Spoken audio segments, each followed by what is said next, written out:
بسم اللہ الرحمن الرحیم مرحبا یا مصطفیٰ مصطفیٰ مرحبا یا مصطفیٰ مصطفیٰ مرحبا یا مصطفیٰ۔ السلام علیکم ناظرین، میں ہوں رانا فضل اور آپ دیکھ رہے ہیں 40 نیوز۔ ناظرین، 40 نیوز کے پروگرام دین و دنیا میں اس وقت ہمارے ساتھ موجود ہیں ارشد جوید مصطفی صاحب، مذہبی اسکالر ہیں۔ ہم ان سے گفتگو کریں گے رمضان المبارک کے حوالے سے۔ جس طرح آپ تمام پاکستانیوں اور تمام عالم اسلام کے کو معلوم ہے کہ رمضان المبارک بالکل قریب ہے، تو ہم ان سے گفتگو کریں گے کہ رمضان المبارک، سر آپ یہ بتائیے کہ رمضان المبارک کا جو مہینہ ہے وہ کتنی اہمیت کا حامل ہے تمام مسلمانان اسلام کے لیے؟ بسم اللہ الرحمن الرحیم۔ سب سے پہلے تو میں 40 نیوز کا شکریہ ادا کرتا ہوں، جنہوں نے رمضان المقدس کی آمد کے موقع پر اپنے ناظرین اور سامعین کے لیے کچھ گفتگو کا موقع عنایت کیا۔ تو رانا صاحب، پروردگار عالم قرآن مجید برہان رشید کے اندر ارشاد فرماتا ہے، یا ایھا الذین آمنوا کتب علیکم الصیام کما کتب علی الذین من قبلکم لعلکم تتقون۔ قال النبی صلی اللہ علیہ وآلہ وسلم شعبان شہری و رمضان شہر اللہ۔ رب کائنات نے ارشاد فرمایا کہ رمضان وہ مقدس مہینہ ہے ایمان والوں کے لیے، کہ اے ایمان والو، رمضان وہ مبارک اور مقدس مہینہ ہے جس مہینے کے اندر تم پر روزے فرض کیے گئے ہیں۔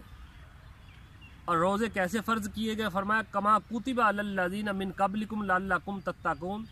یہ روزے صرف مسلمانوں پر ہی فرض نہیں کیے گئے، بلکہ پہلے جو امتیں ہو گزری ہیں، جو پہلے قومیں تھی، پہلے لوگ تھے، ان پر بھی روزے فرض تھے۔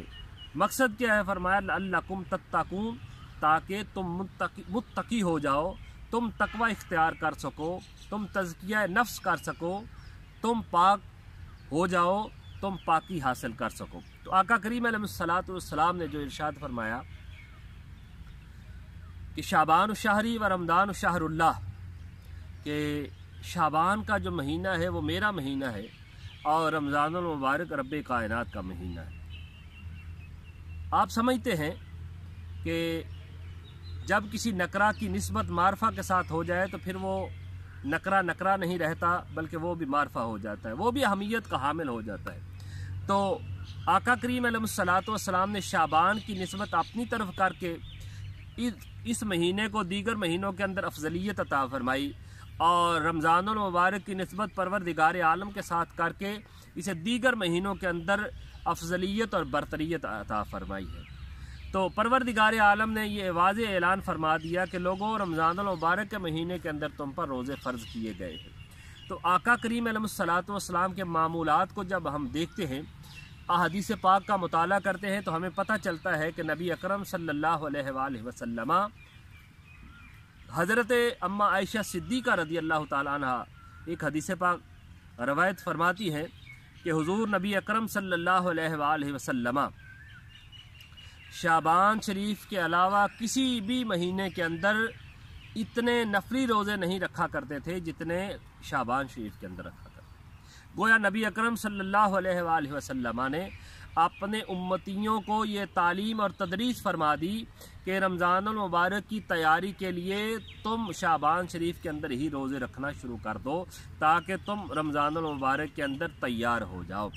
اور آقا کریم علیہ الصلوۃ والسلام سب سے زیادہ نفلی روزے شعبان کے اندر رکھا کرتے تھے، اس لیے تاکہ آقا کریم علیہ الصلوۃ والسلام کی امت کے لیے شعبان شریف کے روزے سنت بن جائیں، اور ماہ سیام کے روزے جو فرض ہیں امت مسلمہ کے لیے، امت مسلمہ پر، اس کے لیے خوب یہ تیاری کر لیں۔ حضور سید کائنات صلی اللہ علیہ وآلہ وسلم ماہ مقدس رمضان المبارک کے اندر خصوصی عبادات کا اہتمام فرمایا کرتے تھے۔ آقا کریم علیہ الصلوۃ والسلام اس مہینے کے اندر جناب جبریل علیہ السلام کے ساتھ دور فرمایا کرتے تھے۔ وہ حضور کے پاس حاضر ہوتے، حضور ان سے قرآن پاک سنا کرتے تھے اور انہیں قرآن پاک سنایا کرتے تھے، اور پھر یہی طریقہ اور یہ معمول صحابہ کرام کی زندگیوں کے اندر بھی ملتا ہے کہ پہلے سے کہیں زیادہ وہ عبادت کے اندر مشغول ہو جایا کرتے تھے۔ اور اس کے بعد امام اعظم ابو حنیفہ رحمہ اللہ تعالیٰ علیہ کی اگر ہم زندگی کا مطالعہ کریں تو ہمیں پتہ چلتا ہے کہ آپ رمضان المبارک کے ایک مہینے کے اندر 31 مرتبہ قرآن پاک کی تلاوت فرمایا کرتے تھے۔ اور آج ہم دیکھ رہے ہیں کہ پورا عالم اسلام اندر جب یہ ماہ مبارکہ کا چاند طلوع ہوتا ہے تو نماز تراویح کا سلسلہ شروع ہو جاتا ہے، اور ہر مسجد کے اندر ہم دیکھتے ہیں کہ بے شمار مساجد کے اندر اور کثرت کے ساتھ مساجد کے اندر علماء کرام اور حفاظ کرام قرائے کرام نماز تراویح کے اندر قرآن پاک کی تلاوت فرماتے ہیں، اور 27ویں شب سے پہلے قرآن پاک کو نماز تراویح کے اندر تلاوت فرما کے اختتام پذیر کر لیتے ہیں۔ تو اس لیے ہم سب پر بھی یہ فرض ہے کہ دین متین جو ہمیں تدریس کر رہا ہے، تعلیم دے رہا ہے، اس پر عمل پیرا ہوتے ہوئے اس مہینے کے اندر زیادہ سے زیادہ عبادت کریں۔ اس لیے بھی کہ نبی اکرم صلی اللہ علیہ وآلہ وسلم کا ارشاد گرامی ہے کہ ماہ سیام کے اندر جو ایک نفل پڑھتا ہے گویا دیگر مہینوں کے اندر اس نے 70 نفل پڑھ لیے ہے۔ جو ایک نیکی کرتا ہے دیگر مہینوں کے اندر 70 نیکیوں کے برابر وہ ایک نیکی ہو جاتی ہے۔ تو اس مہینے کے اندر زیادہ سے زیادہ نیکیاں کرنے کی کوشش کرنی چاہیے، اور زیادہ سے زیادہ مسلمانوں کے ساتھ بھلائی اور احسان کا طریقہ اپنانا چاہیے اور کوشش کرنی چاہیے تاکہ پروردگار عالم ہم پر اپنے فضل و کرم کی برکھا برساتا رہے۔